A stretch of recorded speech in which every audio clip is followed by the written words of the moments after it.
Bonjour chers amis, c'est Cyril de Lille. Me voici de retour après une semaine d'absence. Et puisque nous sommes le 1er janvier 2024, je souhaite à chacun une bonne et heureuse année 2024. Surtout une sainte année 2024.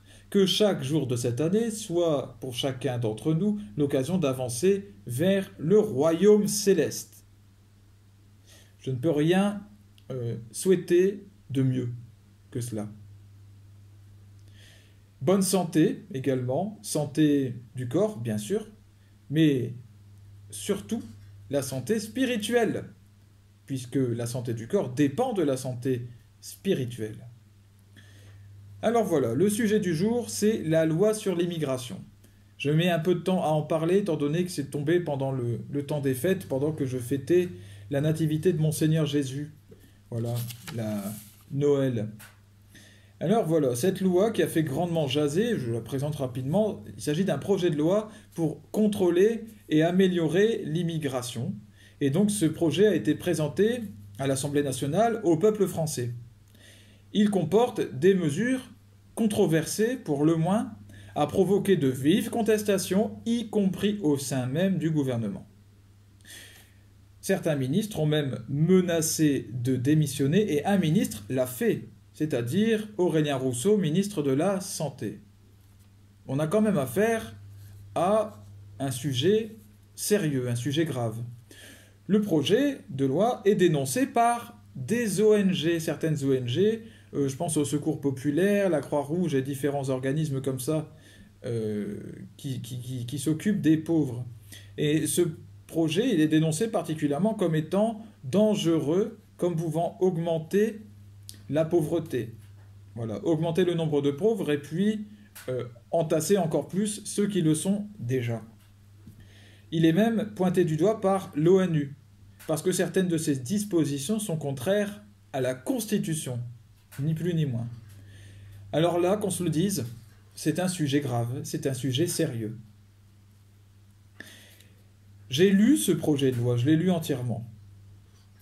Chacun peut le lire, hein, il suffit d'aller sur Internet, de taper projet loi immigration et vous trouvez la page du gouvernement qui présente tout le projet. Voilà les mesures qui sont problématiques dans ce que j'ai vu qui m'ont vraiment posé souci.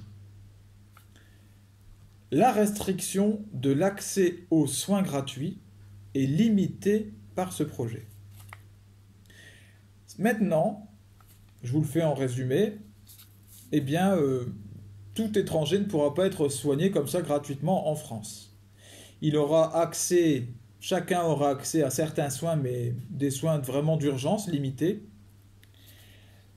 Et après, pour les autres, tant pis. Voilà. Et puis, si la personne a des problèmes vraiment répétitifs, non, elle ne pourra au bout d'un moment plus être soignée. Alors, restreindre le secours humain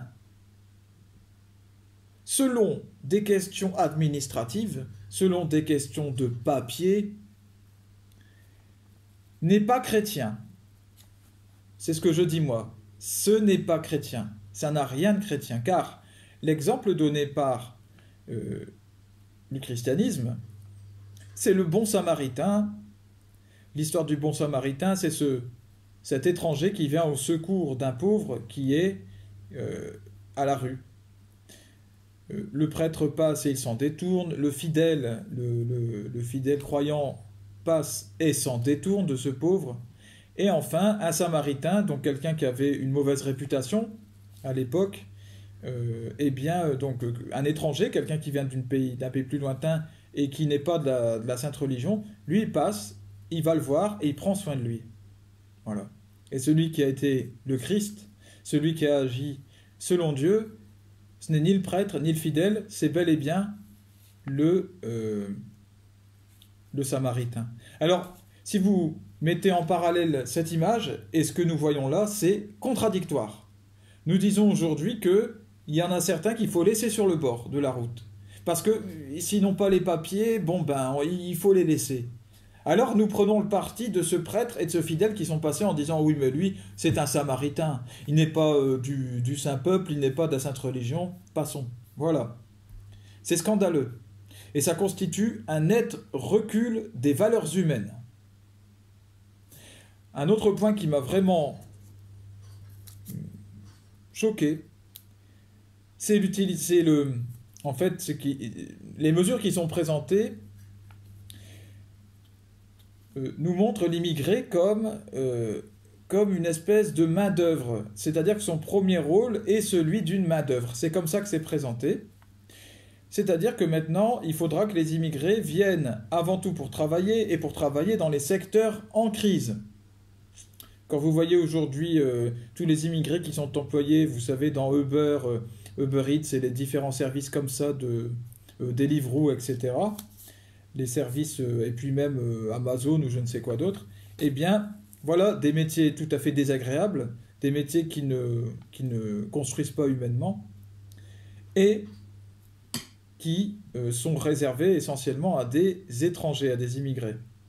L'allongement aussi du délai de regroupement familial. Maintenant, il faudra que l'étranger qui arrive en France passe encore plus de temps qu'avant, plusieurs années, avant de pouvoir faire venir ses proches.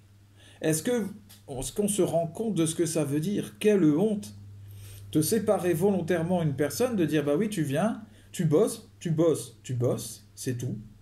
Hein, tu fais que ça. Le reste de ton équilibre, on s'en balance plus ou moins. Et puis, et ta famille, on verra. T'attends un certain nombre d'années, et si tu arrives à tenir toutes ces années dans les conditions délirantes dans lesquelles on te fait bosser, ah ben à ce moment-là, peut-être qu'ils pourront venir. C'est impressionnant de manque d'humanité. Ces gens que nous faisons venir n'ont-ils pas le droit à l'épanouissement humain, normal, qui nécessite un travail humain, un travail à échelle humaine, qui nécessite d'être entouré de sa famille et de ses proches? Comment justifier une telle coupure familiale?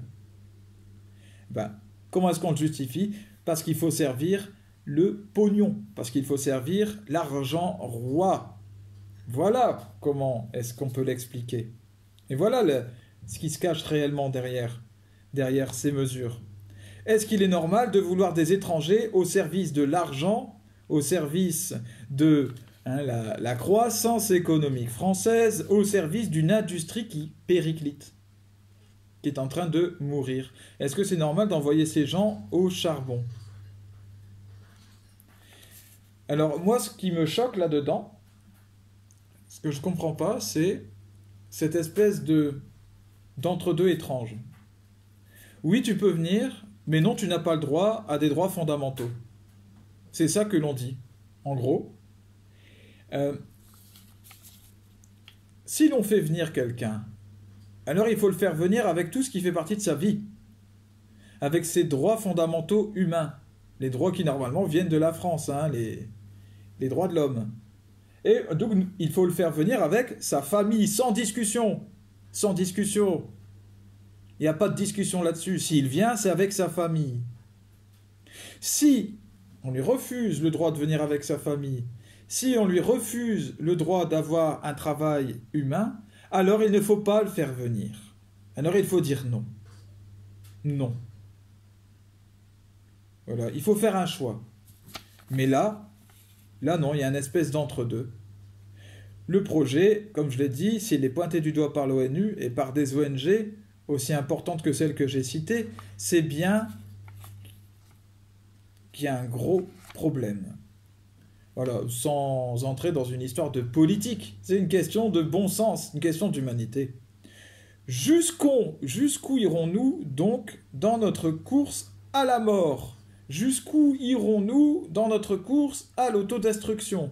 Jusqu'où irons-nous? Pendant combien de temps encore allons-nous refuser l'unique véritable solution, c'est-à-dire la conversion à Jésus-Christ, à son Sacré-Cœur et à son Église? Après le mariage pour tous, la PMA et la GPA, qui sont des atteintes à la famille, des destructions du socle familial. Après l'avortement et l'euthanasie, qui sont des atteintes au droit fondamental à la vie des du premier âge, de la conception à la fin de vie. Nous voici arrivés à l'atteinte aux droits des immigrés. Qui sera donc la prochaine victime des adorateurs de l'argent? Qui sera la prochaine victime des serviteurs du diable, que sont ceux qui ratissent, qui signent de tels projets, qui les rédigent et qui les signent? Pendant combien de temps allons-nous encore nous salir, tomber dans l'indignité, dans la fange, avant de revenir au Christ et à sa mère Marie? Voilà, que Dieu vous bénisse chacun de vos proches, et qu'il donne à la France la conversion réelle.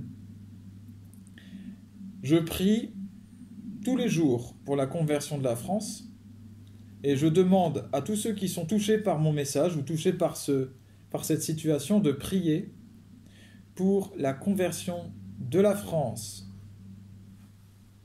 À bientôt, Dieu vous bénisse.